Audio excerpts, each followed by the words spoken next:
you know, my name is Danielle Berg, and I look around the room and I know almost all of you. There's very few people that I actually do not know. And I've lived here in Lahaina for 36 years. So I've got quite a long time on the island. And actually, I came to Maui to try and run away from who I am. And so I think that's a good place to start. I am a transgender woman, and a lot of people have heard of it, or people know what transgender means, or are not quite sure. So transgender is kind of like an umbrella term, just a big umbrella term. And it actually includes people like myself, who is a male to female transsexual woman. It includes female to male transsexuals. It also includes anyone who might be gender variant in any way, someone who might be a crossdresser or a drag queen. So it's got this big, huge umbrella, and it's a little bit hard to try and separate us all from underneath that. Basically, when I was born, I suffered from what they then called gender identity disorder. It's no longer listed as a disorder according to the American Medical Association. But what it is a gender dysphoria, meaning that in my mind, I felt that I was female, but my body and everything told me that I was male. So I had this conundrum that happened, and I noticed it. The first time I noticed it was I was about 3 or 4 years old. Now, some of you out there have read my book. I know Roz has, Bonnie, Tara, they've read my book, so they have an idea of what that means.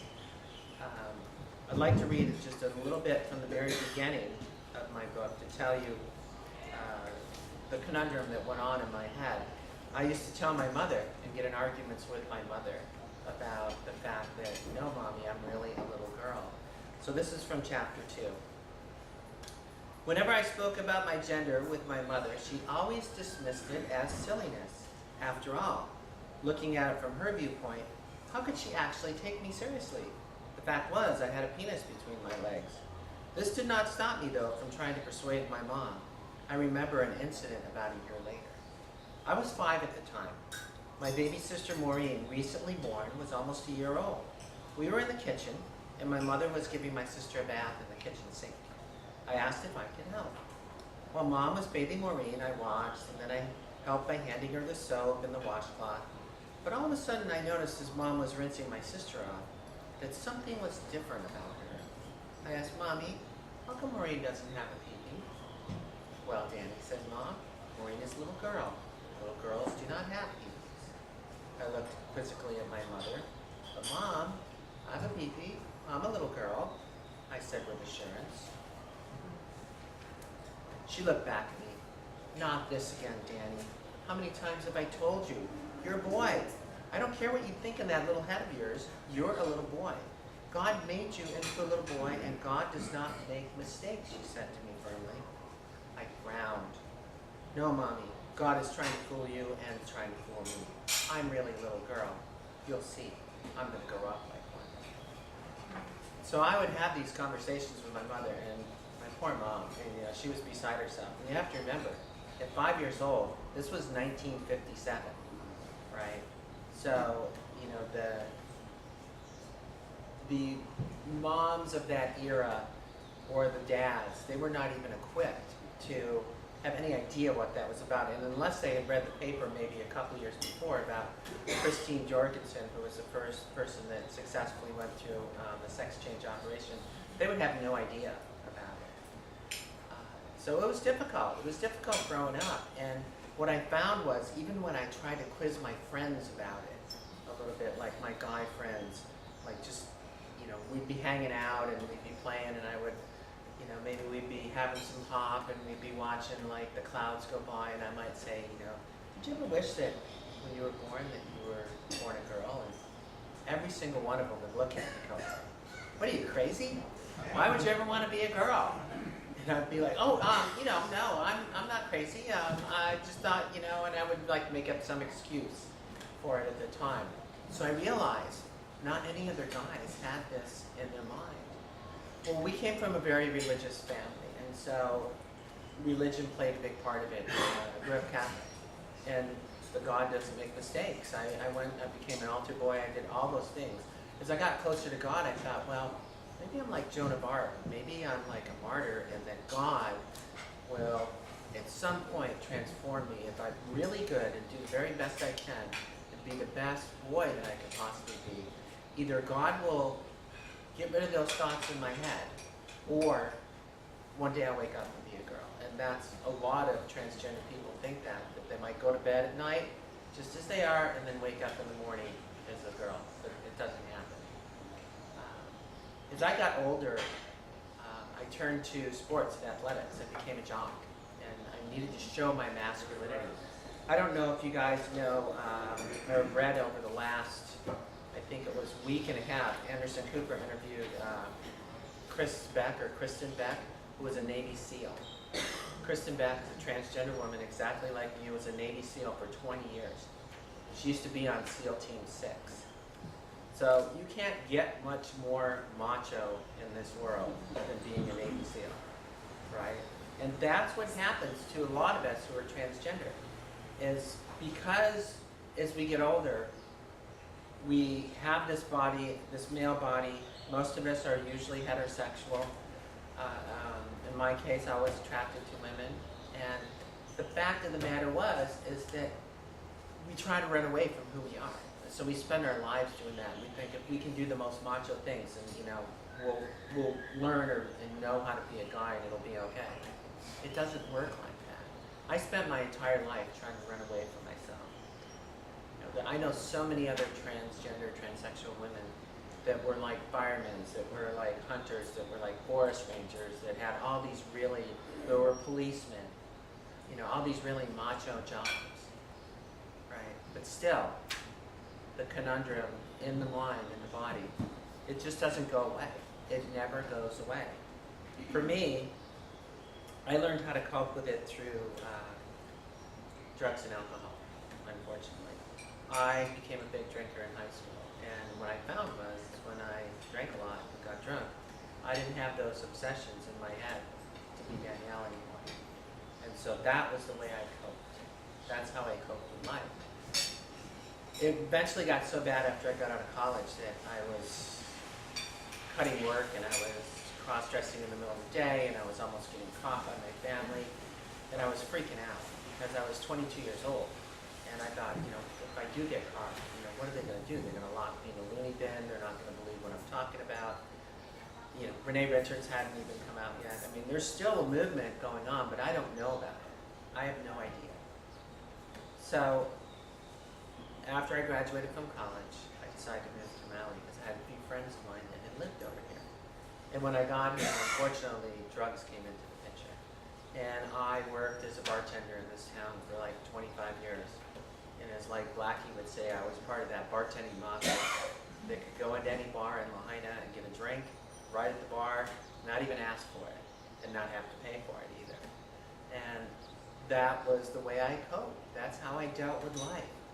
But still, I came 6,000 miles, and yet after a few months, I still had those urges and those feelings to be Danielle.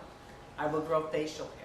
I would grow a beard. I would do all that just so I wouldn't dress up and be myself as Danielle. And eventually, as the drugs and alcohol stopped working towards my mid-40s, I grew to hate myself as a male, and I grew to hate myself as a female.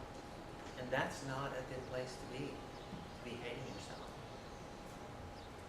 I had thoughts of suicide starting around the age of 35. And was ready to do myself in I don't know how many times. Fortunately, I never had the courage to go through with it. And the suicide rate for someone who is transgender is 50 times higher than the average population. That's an incredible amount. Over 50% of the women who are transgender, or the men, male to female, female to male, will think or try to attempt suicide in their lifetime. The only time I actually attempted it was I had a whole bunch of these pills I don't know, they were like given to me by a therapist. It was like melatonin or something. And so I took like a bottle of those, and I had been just so frazzled for days and not sleeping. I slept for about 20 hours. I woke up, probably felt as good as I'd felt in like months.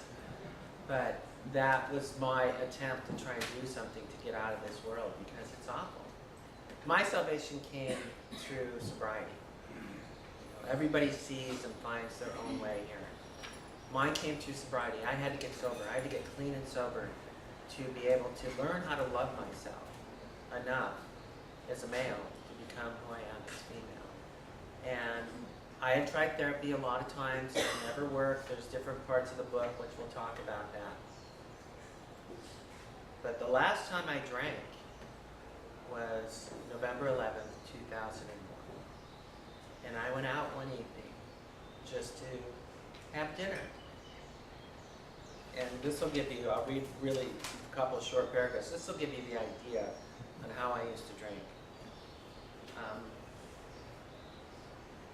Hey Danielle, I haven't seen you for a while. Would you like a vodka and Diet Coke? Now, I had not had a drink for 3 months. I was on the I Can Do This Myself program. And I said, without even thinking, sure, that sounds good. So I had a few cocktails before dinner, and then a few more. After that, I switched to chip shots. These are served in 12-ounce brandy snifters with Kahlua, Baileys, and Chihuahua, topped off with a splash of coffee. I had about 4 of those, and then I was ready to head home when this guy next to me bought me a drink. Flattered because he thought I was a real woman and that I was accepted as this, I said sure. For the next 3 hours, we drank. This included 3 or 4 more vodka and Diet Cokes, plus 2 bottles of wine. My companion stumbled out about 9:30, and I followed him, feeling no pain. I drove up the hill and went home. I stayed there all of 10 minutes when I decided I should head out to the Ritz-Carlton. Here I met a newly married couple who thought I was their new best friend. They had some cocaine, and I helped them consume it. Then we began doing shots of Baileys, then Grand Marnier, and finally 1800. At last call, I made it to the valet and prayed to God to get me home without an accident, so I could barely walk at this point. The next day, I lied on my bathroom floor, suffering from alcohol poisoning, and I kept losing track in my mind as I kept trying to figure out how many drinks I had, and every time I got to like 22, 23, I would lose track. And I finally, at one point that day, was able to keep some water down after dry heaving for about 3 hours, and looked in the mirror after splashing water on my face, and out of my mouth came, God, I can't do this anymore. I gotta help. I managed to stay sober for 3 days, and I went to Alcoholics Anonymous, and I've been going ever since. And I don't usually say that too often in public to people. I usually refer to it as the 12-step program. I did that in my book as well. But that was my salvation. I learned how to love myself at that point. And it took a lot of work. It took a lot of therapy. It took everything. At 2 years, I got a job with the Maui Chamber of Commerce. And I worked through the Maui Chamber of Commerce for 5 years. And just before I left the Chamber of Commerce, I started my transition. Pam Tukoff was the president then. And I told Pam. Pam said, well, we have to tell the board of directors. And I said, no, we don't. Not right yet. Let me go through, let me get the medical, let me get everything done. And I knew that it would be difficult to stay there because everyone knew me as Daniel in the business community. So I left with an offer from a job from Kila Kila Employer Services and transitioned there. And I had surgery, sexual reconstructive surgery on July 10, 2010. So I'm coming up on 3 years. And today I am, as I think I call my last chapter in the book, the girl of my dreams. You know, I am the woman, I'm the girl I always should have been. And I'm lucky. There's a lot of transgender women, a lot of transsexual women who are not as lucky as me, especially those of color. There's a lot of girls in this island. There's a lot of local girls in this island that are struggling, that are out there online in Craigslist using the sex trade to try and make money to get by. They've been kicked out of their homes by their families. There's a lot of things that are going in a bad direction for women of color all across this country. But I'll finish with this and then I'll take some questions. There's a huge movement going around in this country of ours, a civil rights movement for transgender people. There are kids now transitioning at age 3, at age 5, at age 6. There's 2 gender centers, one in Boston, one in Chicago, hospitals that are helping with parents and children of transitions. Schools don't know what to do with this. They don't know if they let us use the girls' room or the boys' room. It's really a crazy kind of thing going on these days. But more often than not, there's people like myself who are helping to educate other people. There's people all across this country who are advocating for rights for transgender people. The same rights that you have as a citizen. Rights for good health care, rights for being allowed to be yourself in school, to being able to use the restroom of who you are. I mean, I was terrified when I was transitioning and I would be in a public area and would go into a girl's restroom. I was terrified, I mean, I would always sit down like anyone else and I would just be in there to go to the bathroom. But I thought, well, gee, if my makeup doesn't look right, or what if, this and that, what if somebody calls the police, what's going to happen? I don't know. I used to carry a letter in my purse from my doctor explaining it. But it's a crazy thing, but there's so much hope these days. There's so much hope, and that's what I think is wonderful. That's why I think someone like Kristen Beck, who was interviewed by Anderson Cooper, who was a Navy SEAL, can tell people, look, we're just like anyone else, right? That's all I am. All I want is love and acceptance like anyone else. I think we all deserve it. So thank you.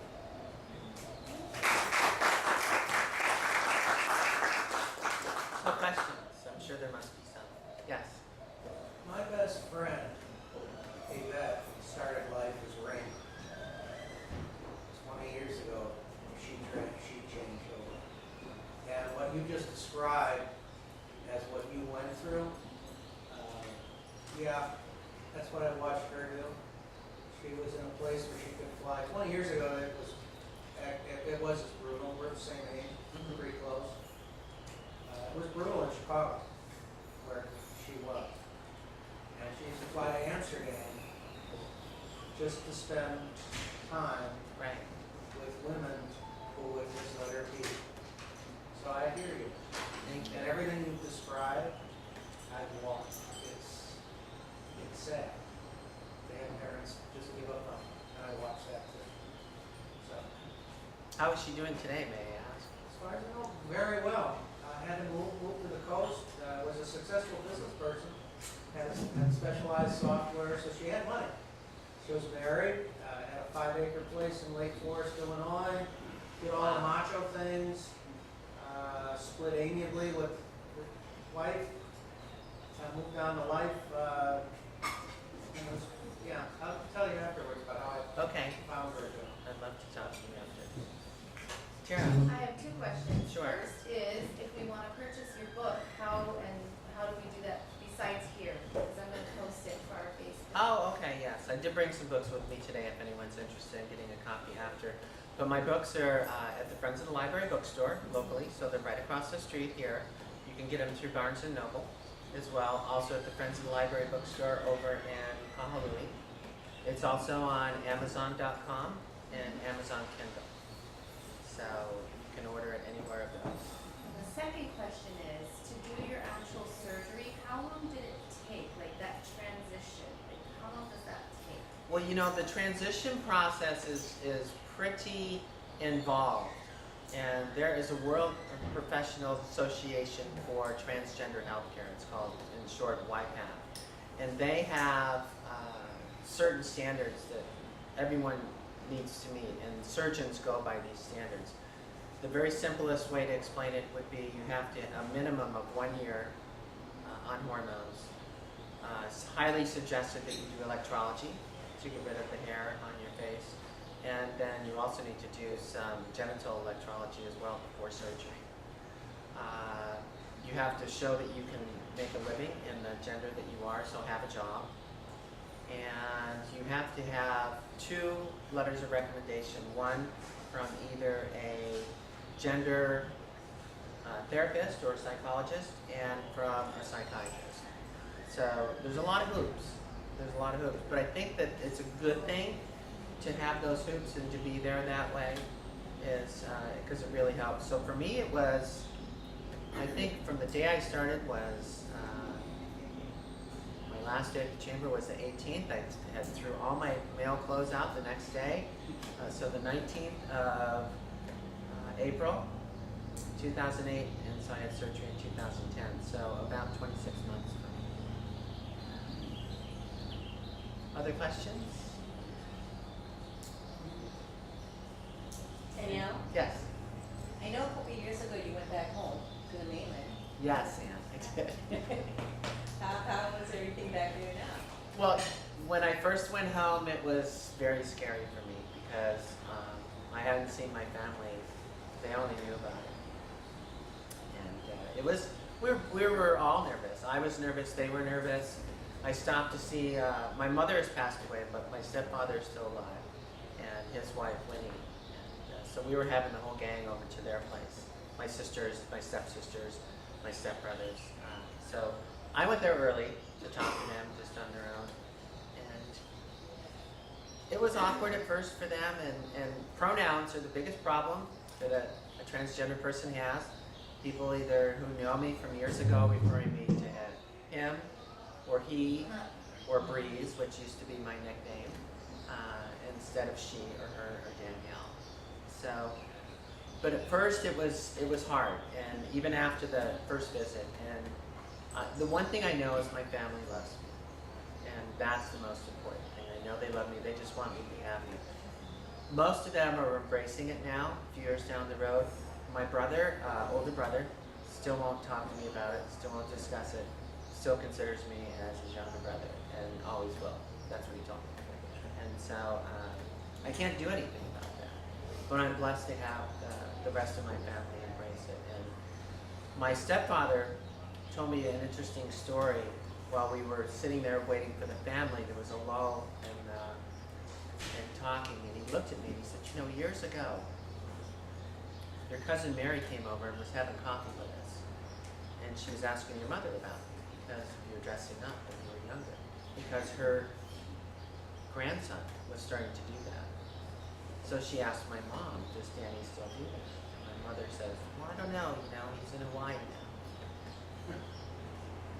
So there was a kind of lull in the conversation, and that's what made my stepfather think of it. And after about 5 seconds of nobody saying anything, my mother turned to Mary and said, you know, Danny should have been born a girl. And that was the only recognition I know that I had from my mother, and I never heard that until after she had passed away. So that really makes me feel. Thanks, Anna. Other questions? How did it go for you when you transitioned and you were doing the jump from Maui, the Chamber of Commerce as well, to Kila Kila? How did your first work experiences go by when you were in the middle of the process?